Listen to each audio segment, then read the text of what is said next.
புனித இருதய கல்லூரியிலே தமிழ் மன்றத்தினுடைய தலைவராக இருந்து செயல்பட்ட அருமை பேராசிரியர் திரு கவிஞர் பொன் செல்வகுமார் அவர் தமிழ் மன்றத்தினுடைய துறை தலைவராக திருப்பத்தூரில் 30 ஆண்டுகளுக்கு மேல் பணியாற்றி பெருமைகள் பல சேர்த்தவர். வேலூரிலே ஆரம்பத்திலே கவிதை வளர்த்தவர் மூவர், அலிபுரையில் அப்துல் காதர், ஜோதிவாளன். அந்த 3 பேர் வேலூர்ல. அப்துல் ரஹ்மான் விட்டுருங்க, அவர் எக்ஸ்ட்ராடினரி.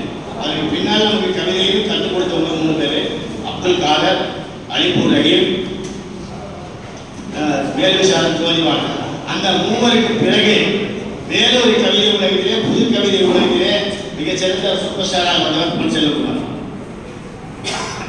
அதை நான் ஒத்துக்கிட்டு தான் ஆகணும். ஏன்னு கேட்டீங்கன்னா, இவர்கள் 3 கூட்டணி நம்மள நடிகர்களை விட அன்பு நான் நினைக்கிறேன். காரணம் என்னன்னா, வேலூர்ல அந்த 3 அணி உருவாக்கிய தாக்கம் வேலூரில் 3 இடத்திலே இருந்தது.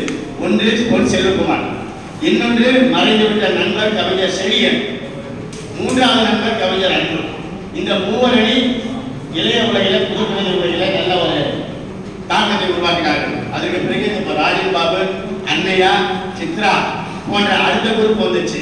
இவங்களெல்லாம் நம்ம பாருங்க, நாங்கள் டாப் லெவலில் அலிபுர் ரஹீமோடு பழகணும், அப்துல் காதரோடு பழகணும், சோதிவானோட பழகணும், அந்த கவிதை குரூப்போட.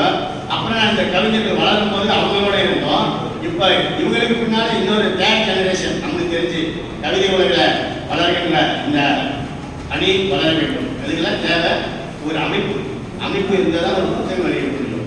புத்தகத்தை அவர் எப்படி வெளியிட முடியாது? புத்தகம் வெளியிடுறது எப்படி தெரியும்? அந்த செய்திகள் மூலம் தான் வரணும். அதனால் இந்த நிகழ்ச்சியினுடைய தொடர்ச்சியாக அருமை பேராசிரியர் பொன் செல்வகுமார் அவர்கள் அருமையான ஒரு உரை நிகழ்வார். அமைதியாக இருக்கு.